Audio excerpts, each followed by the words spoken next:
I'm Devi Priya. I'm working in a course academy as a chemistry faculty. I'm going to take the topic nature of matter. Anything which has mass and occupies space is called matter. இருக்கிறது எல்லாமே வந்து நம்ம மேட்டர்ஸ்ன்னு சொல்லுவோம். For example நம்ம பார்க்குற எல்லா விஷயமுமே like the watch, bangle, human being, pen, book, every thing comes under matter.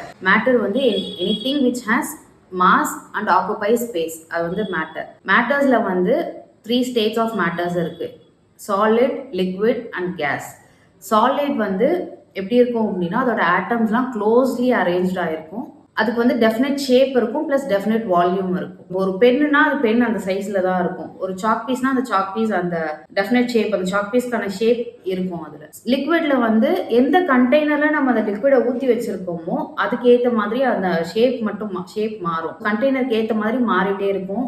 Next third வந்து கேஸ். கேஸ் வந்து ஆட்டம்ஸ்லாம் எப்படி அரேஞ்ச் ஆயிருக்கும்னா ரொம்ப தூரமாக அரேஞ்ச் ஆயிருக்கும், ஈஸியாக மூவ் ஆகும். ஸோ அதனால அதுக்கு டெஃபினட் வால்யூமும் இருக்காது, டெஃபினட் ஷேப்பும் இருக்காது.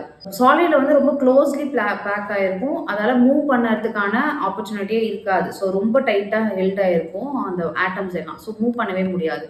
ஆனால் வேற லிக்விட்ல வந்து ஓரளவுக்கு ஸ்பேஸ் இருக்கும். இப்போ தண்ணிலாம் வந்து நமக்கு மூவ் ஆகும். ஸோ அது ஏன் அப்படின்னா அந்த ஆட்டம்ஸ்லாம் கொஞ்சம் கேப்போட அரேஞ்ச் ஆயிருக்கும். இதுல வந்து சாலிடை வந்து நம்ம லிக்விடா மாற்றலாம், லிக்விடை கேஸாக மாற்றலாம். அதே மாதிரி கேஸை வந்து நம்ம லிக்விடா மாற்றலாம், லிக்விடையுமே நம்ம சாலிடா மாற்றலாம். அதுக்கு வந்து சாலிடை வந்து லிக்விடா ஹீட் பண்ணும்போது லிக்விடா மாறும், அதையே இன்னும் ஹீட் பண்ணும்போது கேஸாக மாறும். அந்த கேஸை கூல் பண்ணால் நமக்கு திரும்ப லிக்விடா மாறும். அந்த லிக்விடை ஃப்ரீஸ் பண்ணால் சாலிடா மாறிடும்.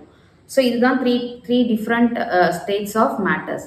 NEET, JEE, CBSE 6th to 12th, matriculation 9th to 12th, இந்த மாதிரி ஈவினிங் கோச்சிங் கிளாஸ் தேடிட்டு இருக்கீங்க, ரிப்பீட்டர் கோர்ஸ் தேடிட்டு இருக்கீங்க அப்படின்னா எங்கள் இன்ஸ்டியூட்டை காண்டாக்ட் பண்ணுங்கள். நாங்கள் போரூரில் சுவாமி ஸ்கூல் பக்கத்தில் இருக்கோம். என்னோட காண்டாக்ட் நம்பர் அண்ட் எங்கள் இன்ஸ்டியூட்டோட லொக்கேஷன் நான் ஷேர் பண்ணுறேன். ஸ்மால் பேட்சோட எக்ஸ்பர்ட்டான ஃபேக்கல்ட்டிஸோட நாங்கள் இங்கே அஃபோர்டபுளான ஃபீஸில் ஒரு நல்ல ரிசல்ட் கொடுக்கணும் எவ்ரி இயர் அப்படிங்கிறதுக்காக நாங்கள் ஒர்க் பண்ணிகிட்ருக்கோம். ஸோ உங்களுக்கு நீட் இருந்தது கோச்சிங் கிளாஸ் அப்படின்னா எங்களை காண்டாக்ட் பண்ணுங்கள். தேங்க்யூ.